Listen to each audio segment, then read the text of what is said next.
ഗണപതി ഭഗവാന് മോദകം അത്രയേറെ പ്രിയപ്പെട്ടതാകാൻ പുരാണങ്ങളിൽ പ്രധാനമായും രണ്ട് കഥകളാണ് പരാമർശിക്കുന്നത്.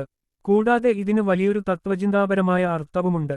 ഒന്ന്, അനസൂയയുടെ സദ്യ. ഒരിക്കൽ പരമശിവനും പാർവതി ദേവിയും ഗണപതിയും കൂടി അത്രി മഹർഷിയുടെയും പത്നിയായ അനസൂയയുടെയും ആശ്രമം സന്ദർശിച്ചു. അവിടെ വച്ചു ഗണപതിക്ക് വലിയ വിശപ്പനുഭവപ്പെട്ടു. അനസൂയ എത്ര ഭക്ഷണം വിളമ്പിയിട്ടും ഭഗവാന്റെ വിശപ്പടങ്ങിയില്ല. ഒടുവിൽ അനസൂയ സ്വന്തമായി ഉണ്ടാക്കിയ ഒരു പ്രത്യേകതരം മധുരം മോദകം ഭഗവാന് നൽകി.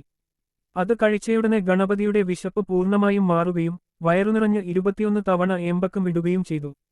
അത്ഭുതമെന്നു പറയട്ടെ, ഇതേ സമയം പരമശിവനും 21 തവണ ഏമ്പക്കമിട്ടു.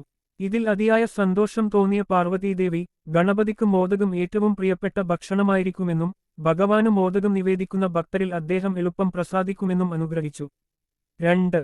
ദിവ്യമോദകവും ലോകം ചുറ്റലും. മറ്റൊരു കഥയനുസരിച്ച് ഒരിക്കൽ ദേവന്മാർ പാർവതി ദേവിക്ക് ഒരു ദിവ്യമോദകം സമ്മാനിച്ചു. അത് കഴിക്കുന്നവർക്ക് എല്ലാ കലകളിലും ശാസ്ത്രങ്ങളിലും അഗാധമായ ജ്ഞാനം ലഭിക്കുമെന്നതായിരുന്നു അതിന്റെ പ്രത്യേകത.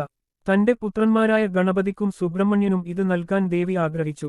എന്നാൽ രണ്ടുപേർക്കും അത് വേണമെന്നായപ്പോൾ ഒരു മത്സരം വെച്ചു. ലോകം ആദ്യം ചുറ്റിവരുന്നയാൾക്ക് ഈ മോദകം ലഭിക്കും.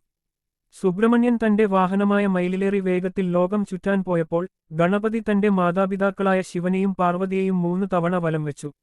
ലോകം മുഴുവൻ മാതാപിതാക്കളിലാണെന്ന ഗണപതിയുടെ ബുദ്ധിയിലും ഭക്തിയിലും സന്തുഷ്ടയായ പാർവതീദേവി ആ ദിവ്യമോദകം ഗണപതിക്ക് നൽകി. അങ്ങനെ ഭഗവാന് അത് ഏറ്റവും പ്രിയപ്പെട്ടതായി മാറി. 3. തത്വചിന്താപരമായ അർത്ഥം. സന്തോഷം. സംസ്കൃതത്തിൽ മോദ എന്നാൽ അതിയായ സന്തോഷം അല്ലെങ്കിൽ ആനന്ദം എന്നാണ് അർത്ഥം. മോദകം എന്നത് ആനന്ദം നൽകുന്നത് എന്നതിനെ സൂചിപ്പിക്കുന്നു.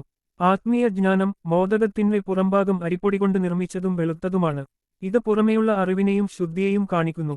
ഉള്ളിലെ ശർക്കരയും തേങ്ങയും ചേർന്ന മധുരം മനുഷ്യന്റെ ഉള്ളിലെ ആത്മാനന്ദത്തെയും ബോധോദയം സൂചിപ്പിക്കുന്നു. മോദകത്തിന്റെ മുകളിലേക്കുള്ള കൂർത്ത ആകൃതി ഉയർന്ന ആത്മീയ തലത്തിലേക്കുള്ള പ്രയാണത്തെയാണ് കാണിക്കുന്നത്. ഈ കാരണങ്ങൾ കൊണ്ടാണ് ഗണപതിയെ പുരാണങ്ങളിൽ മോദകപ്രിയൻ എന്ന് വിളിക്കുന്നത്. വിനായക ചതുർത്ഥി പോലുള്ള വിശേഷ ദിവസങ്ങളിൽ ഗണപതിക്ക് 21 മോദകങ്ങൾ നിവേദിക്കുന്നത് പ്രധാന വഴിപാടായി കരുതപ്പെടുന്നു.